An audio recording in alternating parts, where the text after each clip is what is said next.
হায়দ্রাবাদে আয়োজিত টি-20 লিগে বাংলার হয়ে অধিনায়কত্বে বসিরহাটের ছেলে। এবার বাংলার হয়ে টি-20 লিগে অধিনায়কত্বে বসিরহাটের ছেলে রোহিত মণ্ডল।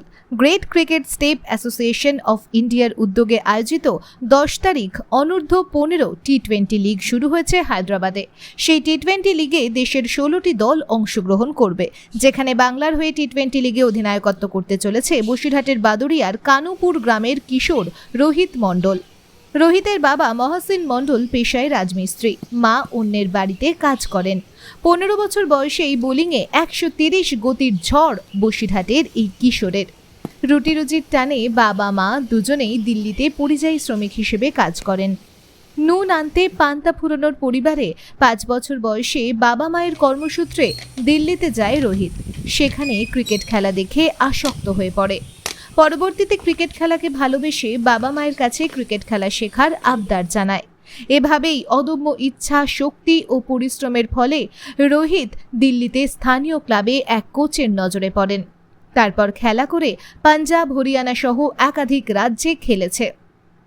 এরপর আন্ডার 15-এ তেঘুরিয়া ক্লাবে খেলেছে ও দ্বিতীয় ডিভিশন ক্লাব সেন্ট্রাল ক্যালকাটা ক্লাবের হয়ে খেলেছে। মাত্র 15 বছর বয়সে রোহিতের আগুনে বোলিংয়ের প্রশংসায় মুগ্ধ কোচেরাও এবার স্বপ্নের হাতছানি নিয়ে চলতি মাসের 10 তারিখ থেকে হায়দ্রাবাদে আয়োজিত টুর্নামেন্টে পারফরম্যান্সে কতটা সাড়া ফেলতে পারে সেটাই লক্ষ্য। রোহিতের বাবা মহসিন মণ্ডল চান ছেলে একদিন দেশের জার্সি গায়ে উঠুক। গ্যালারিতে দেশের পতাকা হাতে আগুনে বোলিংয়ের পাশাপাশি মার কাটারি ঝোড়ো ইনিংস দেখতে চায়।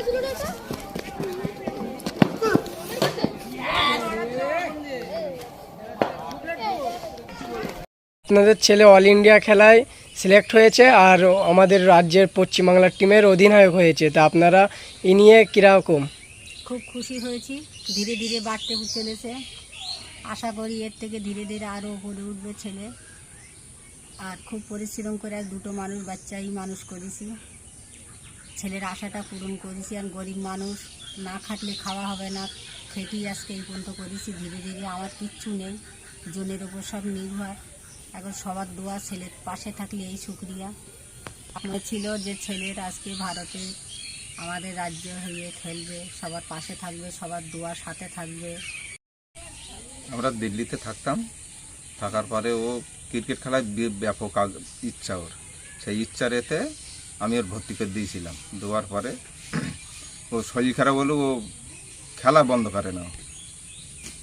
ও দিল্লি আমার সামনে কোনোদিনও দিল্লি থাকতে কোনোদিন প্র্যাকটিস মিস করিনি, যার কারণে আমি ওর দিয়ে দিয়েছি ওখানে। আমি দিল্লিতে রাজমিস্ত্রি কাজ করি।